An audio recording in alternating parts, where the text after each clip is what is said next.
Interview ambayo inamhusisha bidada Tiwa Savage kutokea kule nchini Nigeria imezua taharuki kubwa kweli kweli kwenye mitandao ya kijamii baada ya kuongea mwenyewe kwa maneno yake ya kwamba yuko tayari kuolewa mke wa pili kwa hivi sasa. Maana watu wengi sasa wanaonyeshwa kama wamekuja juu sana kutokana na kauli ambayo ameitoa, akikumbuka historia yake na namna ambavyo alikuwa ameishi maisha yake wakati wa ujana wake. Sasa hivi Tio anakaribia 40 plus hivi, miaka 40 na kuendelea, ndo miaka yake ambayo yupo. Na katika enzi za ujana wake, unajua, akiwa akitoa ngoma, akiwa muda wote, kila kitu ambacho anakifanya kilikuwa enda viral. Alikuwa na maneno fulani ambayo kiukweli watu wanatumia kama fimbo hivi sasa kuweza kumchapa nayo.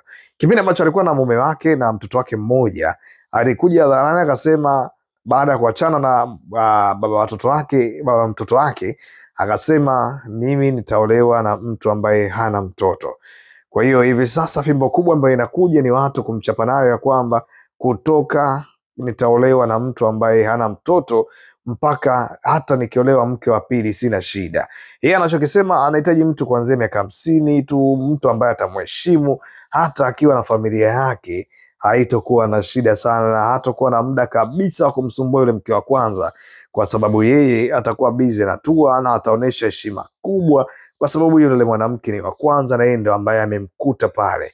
Hata jaribu kufanya jambo lolote ambalo litakuja kuonekana labda changamoto kubwa zaidi. Sasa hiki kitu kimeibua watu wengi sana ambao ni washauri kwenye jamii, lakini sababu ya hapo wale watu ambao wana misimamo yao wakilaani matukio mbalimbali ambayo yamekuwa yakiendelea yanahusisha upiganiaji wa jinsia ya kike, yani feminism, watu wakipeleka kutokea kwenye kupambania matatizo ambayo wanawake wanakumba mpaka kufikia kwenye chuki dhidi ya wanaume.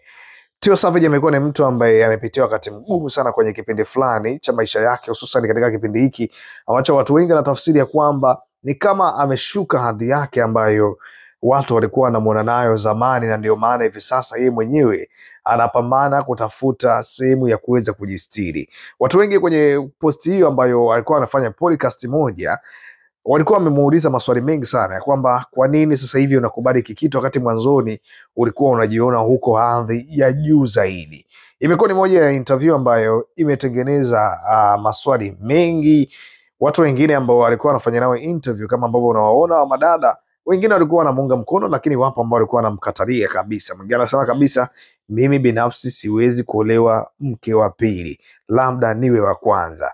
Kwa hiyo sijui mwenyewe kwa nini ameongea hatua kama hiyo, labda anaona umri unaenda, alafu anaona mambo hayaendi, na ndio maana anatafuta njia sahihi ya kuweza kujikomboa. Lakini kati ya ujumbe ambao umewacha watu mdomo wazi ni huu wa kukubali kuolewa mke wa pili, wakati mwanzoni alisema hata kuolewa na mwanaume ambaye yuko na mtoto hawezi kukubali iko kitu. Siri ambazo zinavuja ni kwamba huyu dada alimwacha mpenzi wake ambaye amezaa naye kwa sababu tu aliona standards ya kwake imepanda, kwa hiyo hawawezi kuwa pamoja kwenye mahusiano. Akaanza kutafuta watu wengine ambao mwenyewe alikuwa anahisi ni sahihi kuweza kwa date, na mwishoni maisha yakaenda kubadilika kama ambavyo unaenda kuona hivi sasa. Anatafuta hata mtu ambaye ameoa, bwana, nenda kajiongezee mke mwingine. Tiwa Savage, mlango upo wazi kwake kupokea mtu ambaye hata ameoa.